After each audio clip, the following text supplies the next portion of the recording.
Akhirnya Hasan dibunuh oleh saudaranya sendiri, Amr bin Tubban As'ad. Sahih? Atas dorongan teman-temannya dan orang-orang yang merasa capek sudah perang, berjalan perang terus ya, ekspansi sampai mereka merasa bosan, ingin kembali ke Yaman, sehingga membisiki Amr, kami akan menjadikan engkau raja, tapi syaratnya kau bunuh saudaramu itu Hasan. Sampai akhirnya dibunuh. Tetapi setelah pulang ke Yaman, Amr ibn Tubban As'ad beberapa lama nggak bisa tidur sama sekali, sampai dipanggil segala macam dokter, dukun, segala macam kuhan wal arrafin, semuanya nggak bisa ngobati. Sampai ada seorang yang berkata kepadanya bahwa penyakitmu ini menimpa setiap orang yang membunuh saudaranya. Maka ini karena sebabmu, kamu membunuh saudaramu sendiri, sekandung, sedarah, maka kamu ditimpa penyakit seperti ini. Dan ini menimpa setiap orang yang seperti itu keadaannya. Maka dia menyesal dan jengkel kepada mereka-mereka yang pernah mendorong dia untuk membunuh saudaranya. Panggil semua, kemudian dipenggal satu persatu, dibunuh mereka satu persatu, karena raja ini jengkel pada mereka yang membujuknya, yang mendorongnya untuk membunuh Hasan. Kecuali satu orang. Siapa? Diru'in. Siapa? Diru'in. Kenapa? Karena dia sudah menulis dan sudah dititipkan kepada Amr. Dinasihati nggak mau, dia tulis, sampaikan kepadanya. Maka ketika dipanggil dan akan dibunuh, dia berkata, "Inni li indi indaka bara'ah." Aku punya perlepas dirian yang ada padamu. Padaku, kata Amr. Iya, ada padamu. Mana? Yang aku titipkan dulu.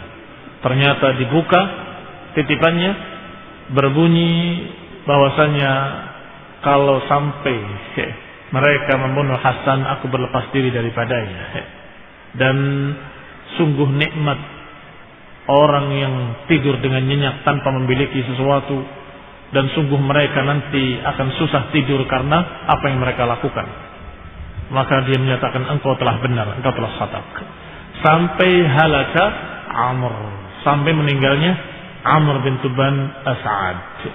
Tetapi ketika meninggalnya Amr bin Tubban As'ad, Amr Himyar merija, urusan kerajaan Himyar kacau balau, watafarraqu, dan bercerai-berai. Sampai itu.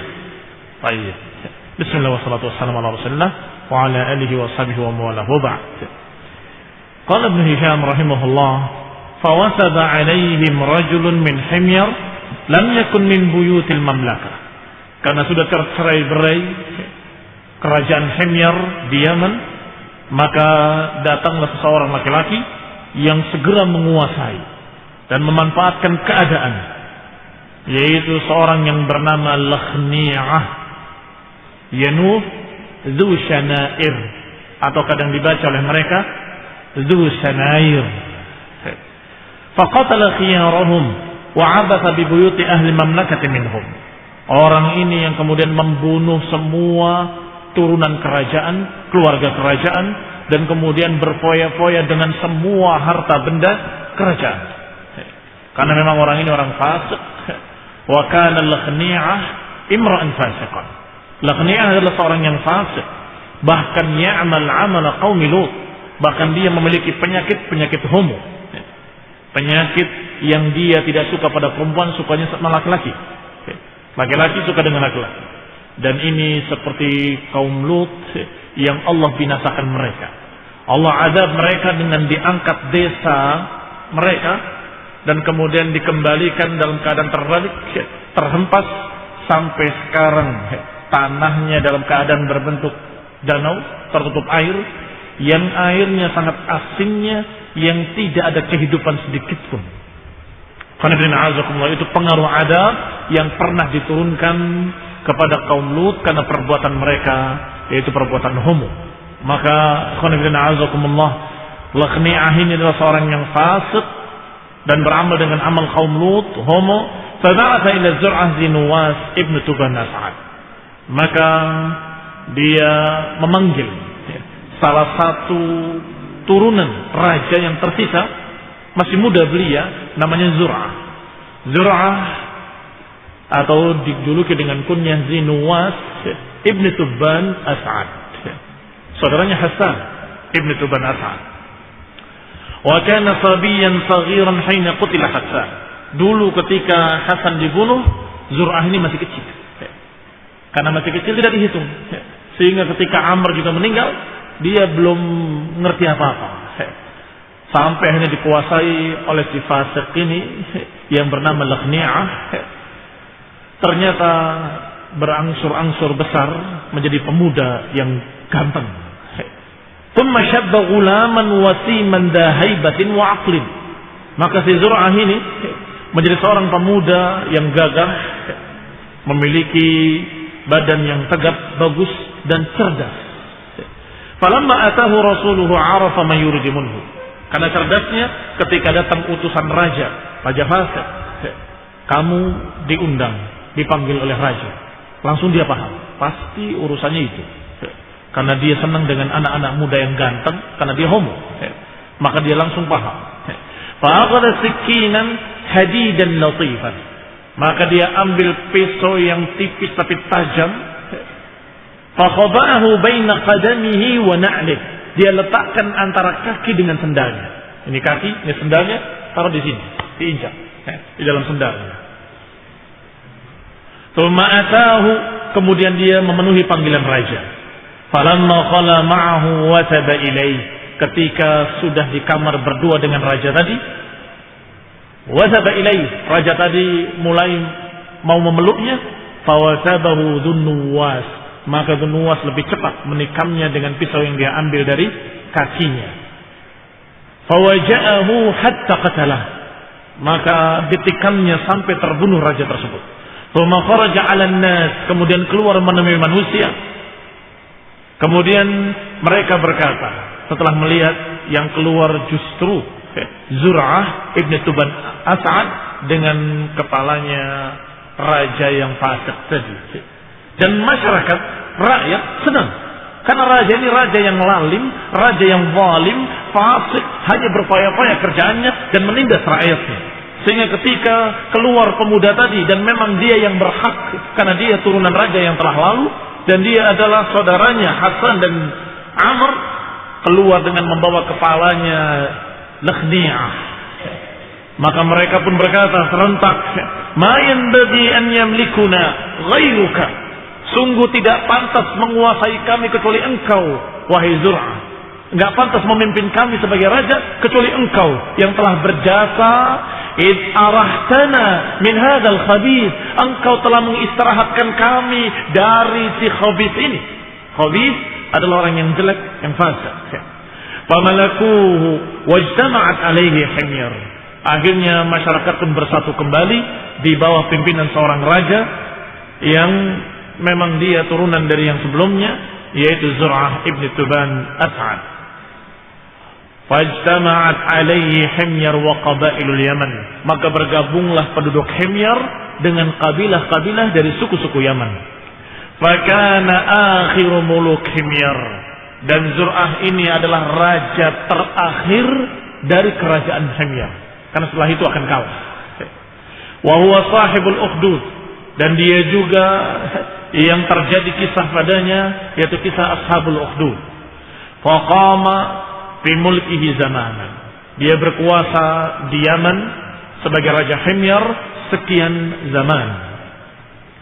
Kemudian dikisahkan, wa kana bi Najran baqaya min ahli dini Isa bin Maryam. Sedangkan di dekat Yaman atau di pinggiran Yaman ada desa yang bernama Najran. Najran ini diisi penduduknya adalah orang-orang dari sisa-sisa agama Nabi Isa ibn Maryam alaihi wassalam.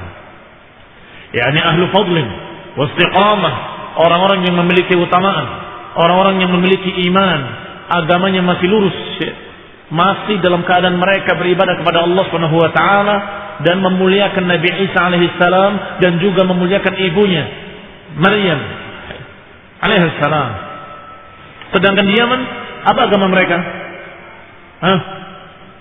Himyar, Yahudi. Masih ingat? Yahudi masuk dan kemudian memaksa rakyatnya semuanya harus menjadi Yahudi.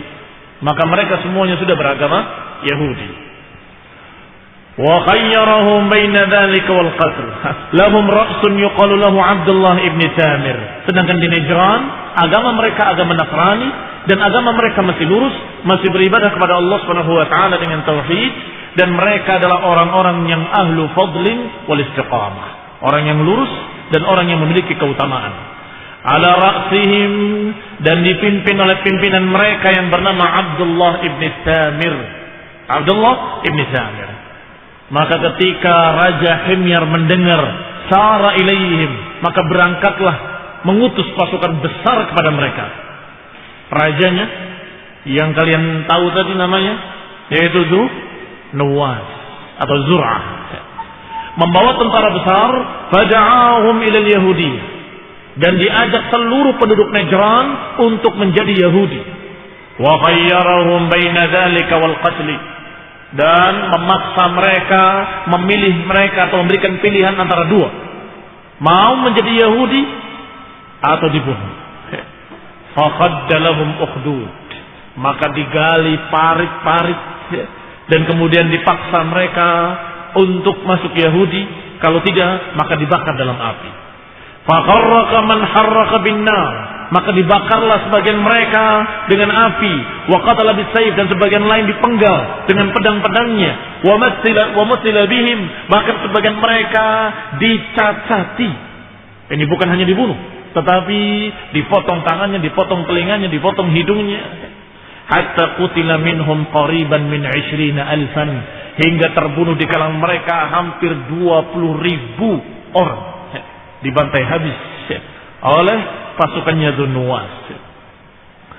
Fafidi Nuwas dzalika wa junudihi anzalallahu ta'ala ala rasulih.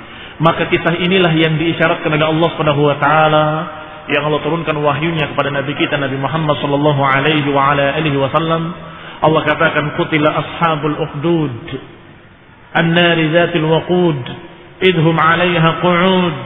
Kata Allah, celaka mereka para pemilik parit-parit yang mereka menyalakan api, dan kemudian mereka duduk di sekitarnya, dan kemudian mereka melakukan apa yang mereka lakukan terhadap orang-orang beriman. Kata Allah, dan Allah menyaksikan perbuatan-perbuatan mereka. وَمَا نَقَمُوا مِنْهُمْ إِلَّا أَنْ يُؤْمِنُوا بِاللَّهِ الْعَزِيزِ الْحَمِيدِ. Tidaklah mereka membantai orang-orang tersebut kecuali kalau orang-orang itu beriman kepada Allah Subhanahu wa taala.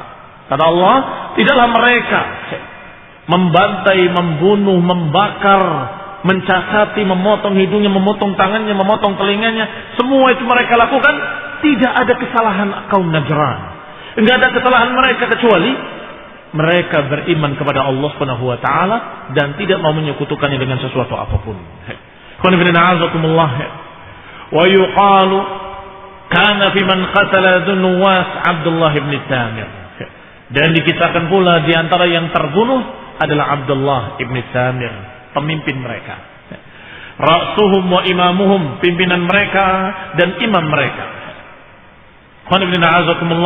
Adapun di dalam Sirah Ibnu Hisham, ini kan tahzib, ringkasan Sirah Ibnu Hisham. Di dalam Sirah Ibnu Hishamnya dibahas lebih panjang bahwa Abdullah bin Tamir adalah seorang yang saleh, dan dia setiap berbicara orang lain langsung mendengarnya dan memahaminya, langsung berubah. Karena pandainya dia dalam ilmu din dan bagusnya tutur katanya, bagusnya akhlaknya, sehingga setiap dimanapun dia berada selalu orang-orang kagum kepadanya. Maka setiap dia kemudian beribadah, maka orang-orang semua menyaksikannya. Karena merupakan perkara yang baru buat mereka. Karena tadinya dia sembunyi-sembunyi di daerah Himyar, dia tidak berani terang-terangan. Sehingga ketika dia berdagang dan sebagainya, mereka tidak tahu menahu kecuali akhlaknya. Ini orang hebat, orang yang jujur, orang yang terpercaya, orang yang lain dari orang lain. Maka ada seorang yang mengikutinya. Aku penasaran dengan orang ini. Ternyata ketika dia sampai di balik bukit, dia melihat dia sedang beribadah, berdiri, ruku dan sujud kepada Allah Subhanahu wa taala. Dia tunggu sampai ketika ada ular yang akan menekannya dari belakang, dia tetap dalam keadaan khusyuk. Maka orang yang ngintip tadi itulah yang kemudian bersegera turun dan menikam ular tadi. Jangan sampai orang ini mati. Baru kemudian terkejutlah dia, ternyata ada orang lain di sana. Sampai diterangkan, agama apa yang kamu bawa? Kemudian dia masuk juga ke dalam keimanan seperti Abdullah bin Sa'ad. Dan terus 2 orang, 3 orang, 4 orang, sampai mulai terkenal agamanya. Maka mulailah terdengar oleh raja, dan kemudian didatangi seluruh Najran dan dibantai semuanya. Qutila ashabul ukhdud, celaka mereka para ashabul ukhdud. Wa afalat minhum, hanya saja ada yang afalat minhum, ada yang terlepas 1 orang dari kaum Najran yang tidak terbunuh dan tidak masuk Yahudi. Selamat dia. Afalat min sab'in, terlepas dari tawanan yang dijuluki dengan nama Daus Dzul'uluban. Namanya Daus Dzul'uluban. Dia berlari dengan kudanya ala farasin lahu fasalakar raml, dan dia menjalani jalan yang tidak biasa dijalani oleh mereka. Jadi di padang pasir, di padang batu, di gunung-gunung itu ada jalan yang biasa dilewati oleh musafir, ada jalan yang tidak biasa dilewati dan berisi batu-batu besar atau batu-batu kerikil besar yang disebut dengan ar-raml, dan biasanya lebih panas daripada tempat-tempat lain. Dan orang tadi lari dengan kudanya lewat sana. Fa'ajazahum, sehingga yang mengejarnya tidak mampu untuk mengikuti orang ini. Famadha ala wajhihi dzalika hatta ata Qaisar, maka dia berlari sampai menemui Kaisar. Kaisar adalah julukan raja bagi Romawi. Beda dengan Kisra, julukan raja bagi Persia. Jadi bukan nama, tetapi julukan. Semua raja-raja Romawi dijuluki dengan Kaisar. Kaisar fulan, Kaisar fulan, Kaisar fulan. Sedangkan Persia, semua raja-raja dijuluki dengan Kisra. Kisra ini, Kisra ini, Kisra ini. Nah, sedangkan Raja Yaman dijuluki dengan apa? Nah, Tubba yang sudah kita lewati. Nah, famadha ala wajhihi hatta ata Kaisar, maka dia terus berjalan sampai menemui Kaisar Romawi. Fastansarahu ala Nuwas wa junudih, maka orang ini meminta tolong dan menceritakan kejadian yang terjadi di Najran. Sedangkan Romawi waktu itu dalam keadaan beragama Nasraniyah, dalam keadaan beragama Nasrani. Maka ketika mendengar 20.000 orang Nasrani dibantai oleh Raja Himyar, maka dia bergerak, bersiap-siap untuk membela dan menolong mereka. Fa akhbarahu bima balagha minhum, karena dikabarkan oleh orang tadi kepada Kaisar tentang apa yang terjadi di Najran. Faqala lahu, maka dikatakan oleh Kaisar, ba'udat biladuka minna, sungguh terlalu jauh negerimu dari kami. Walakinni sa'aktubu laka ila malikil Habasyah, negerimu terlalu jauh dari tempatku, maka kami akan mengutus seseorang dengan pasukannya dari raja di bawahku yang terdekat dengan kalian, yaitu Raja Habasyah. Fa innahu ala hadzal din, karena Raja Habasyah pun sama agamanya dengan kami. Ini agama Nasrani. Wa huwa aqrabu ila biladik, sedangkan Habasyah lebih dekat dengan negerimu. Wa kataba ilaihi ya'muruhu binasrihi, maka ditulislah surat oleh Raja Kaisar atau oleh Kaisar Romawi ini ke Raja Habasyah, dan Raja Habasyah di bawah kekuasaan Kaisar Rum, memerintahkan bawahannya atau Raja Habasyah untuk membelanya, wa talab bisa'rih, dan memerintahkan untuk balas dendam untuk menyerang Himyar. Faqadima Daus ala Najasi bi kitab Kaisar. Maka Daus tadi membawa surat Kaisar ke Raja Habasyah yang dijuluki An-Najashi. An-Najashi. Faba'atha ma'ahu 70,000 min al-Habasyah. Maka dari Habasyah diutus pasukan besar yang berjumlah 70,000 pasukan Nasrani dari Habasyah. Wa ammarahum alaihim rajulan minhum, yang dipimpin oleh seseorang yang dijuluki dengan panggilan nama Aryab. Aryab. Wa ma'ahu fi junudihi, dan di pasukannya ada seorang pula yang memiliki kemampuan dan kehebatan dalam berperang yang bernama Abraha al-Ashram. Berarti yang memimpin Aryab. Tetapi dalam pasukannya ada seorang yang bernama Abraha. Farakiba Aryab al-bahra hatta nazala bi sahilil Yaman. Maka berangkatlah Aryab membawa pasukannya di pinggiran pantai Yaman. Wa ma'hu Daus dzu Thu'luban. Yang bersamanya sebagai penunjuk jalan Daus dzu Thu'luban. Siapa Daus? Yang terlepas dari pembantaian Najran, lari ke Kisra. Oleh Kisra disuruh bawa surat ke Najasi, dan oleh Najasi diutus sebagai penunjuk jalan untuk pasukannya yang dipimpin oleh Aryab. Nah, falamma altaqaw hazama Dzunnuwas. Dikatakan di sini, wasara ilaihi Dzunnuwas fi himyarin. Maka berangkatlah Dzunnuwas dengan pasukan Himyar ketika mendengar ada pasukan Habasyah dengan pasukan besar, dengan tentaranya yang besar, maka Dzunnuwas juga mengerahkan tentaranya. Dan siapapun yang mentaatinya dari suku-suku Yaman, suku Yaman sukunya Arab, tetapi sudah dia taat kepada Dzunnuwas, maka ikut berangkat berperang bersama. Falammal taqaw, maka ketika bertemu dua pasukan besar, pasukan Himyar dengan Dzunnuwas dengan pasukan Habasyah yang dipimpin oleh Aryab, maka bertempurlah keduanya. Falamma taqaw hazama Dzunnuwas wa ashabuhu, maka ketika bertempur kalahlah Dzunnuwas dengan pasukannya. Berarti yang kalah adalah pasukan Himyar. Berarti yang menguasai di Yaman sekarang siapa? Naam, la yansuranna ardakumul Habash, kata si dukun kemarin. Kalian akan dikalahkan oleh Habash. Ini dimaksud Habasyah, pasukan Habasyah. Falamma ra'a Dzunnuwas ma nazala bihi wa biqaumihi wajjaha farasahu fil bahr.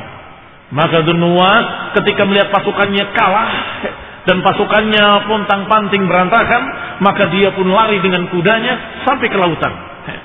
Tsumma darabahu fadakhala bihi faqada bihi dahdah al-bahr. Maka dia lari terus ke lautan dan kudanya sudah mulai tidak bisa berlari, masih dicambuk lagi untuk berlari ke tengah lautan. Hatta afdha bihi ila ghamrihi, sampai dia tenggelam bersama kudanya dalam lautan. Fa adkhalahu fi wa kana akhirul ahdi bihi, dan itulah akhir perjalanan Dzunnuwas, bahkan akhir perjalanan Raja Himyar. Maka dengan matinya, bunuh dirinya orang ini, berakhir sudah kerajaan Himyar, berganti dengan kerajaan Habasyah. Wa dakhala Aryatul Yaman famallakaha. Maka pasukan Habasyah yang dibimbing oleh Aryab menguasai Yaman dan menjadi raja Yaman. Faqama Aryab bi ardil Yaman sinin fi sultani dzalik. Maka dia memimpin Yaman dan menjadi raja Yaman bertahun-tahun. Tsumma naza'ahu fi amril Habasyah bil Yaman Abraha. Maka pada suatu hari mulai diganggu kerajaannya oleh bawahannya yang bernama Abraha. Abraha al-Habashi hatta tafarraqat al-Habasyah 'alaiha.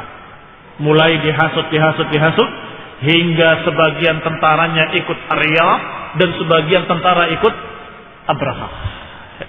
Fanhaza ila kulli wahidin minhuma ta'ifatun minhum.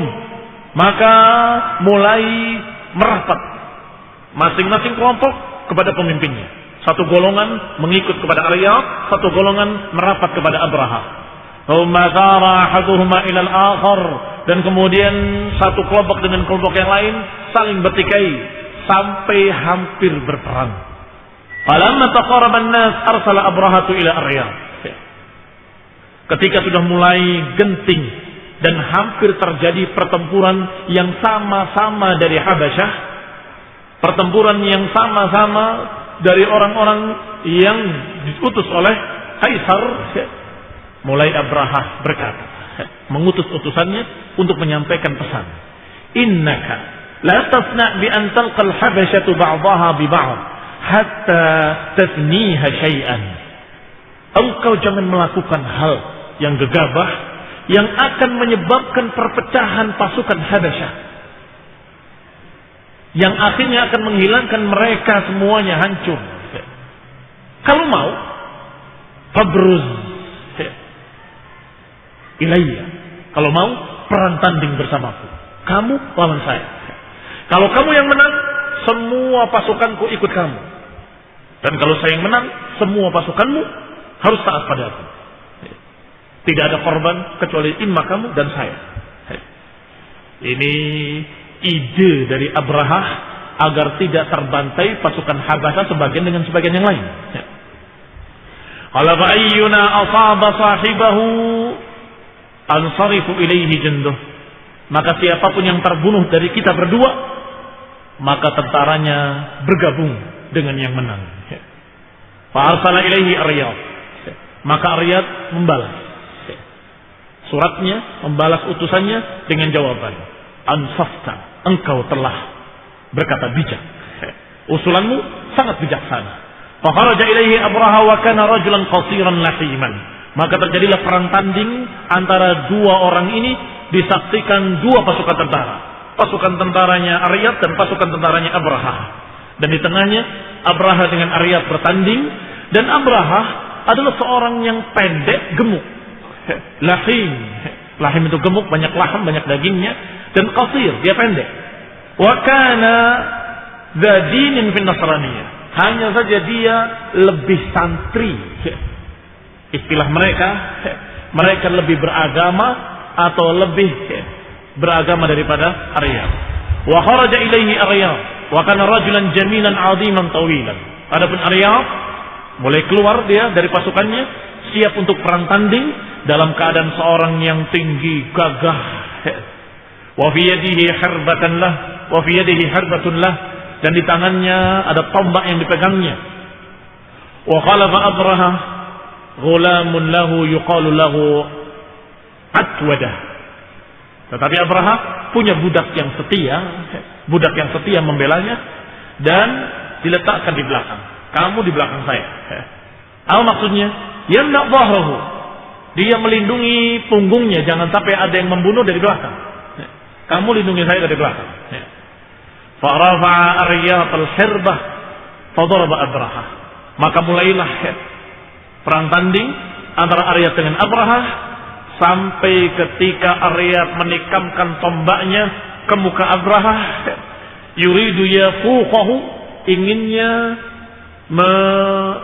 menombak. Yafuq itu yang ada tepat di atas kepala, ubun-ubun. Yurid yafuqahu, ingin menusuk ubun-ubunnya Abraha, karena Abraha pendek. Maka dia yang tinggi sangat mudah untuk menikamkan tombaknya ke ubun-ubunnya Abraha. Fawaqatil hirbatu ala jabhatihi, tapi Abraha menghindar sehingga terkena hanya mukanya Abraha. Fasyaramat hajibahu wa anfahu, maka robeklah dari mulai alisnya sampai hidungnya, sampai dekat matanya, sampai dua bibirnya. Dan ini dalam bahasa Arab disebut ashram. Jadi kalau tadi kita menyebutkan nama Abraha al-Ashram, sesungguhnya namanya Abraha al-Ashram itu julukan. Apa ashram? Yang robek dari ujung kepala sampai ke bibirnya, sampai mukanya, robek begitu. Ketika Abraha menghindar dan robek mukanya, dari belakang Atwadah langsung menikam Aryab, curang, langsung menikam Aryab dari belakangnya. Faqatalahu, maka terbunuhlah Aryab. Wa ansarafa jundu Aryab ila Abraha, Maka tentaranya Aryab mau kemana lagi kalau bukan mengikuti Abraha? Fajtama'at alaihi al-habasyatu bil Yaman. Maka ketika itu bersatu kembali pasukan Habasyah dan kali ini dipimpin oleh Abraha al-Ashram. Nah, nasallahu taufiq wal afiyah. Kita lanjutkan insyaallah pada kisah mendatang biidznillah taala. Kalau kalian ingat lanjutannya atau kalian ingat apa yang hari ini. Kalau lupa enggak bisa dilanjutkan. Mafhum syarat? Paham syaratnya? Nah, barakallahu fiik.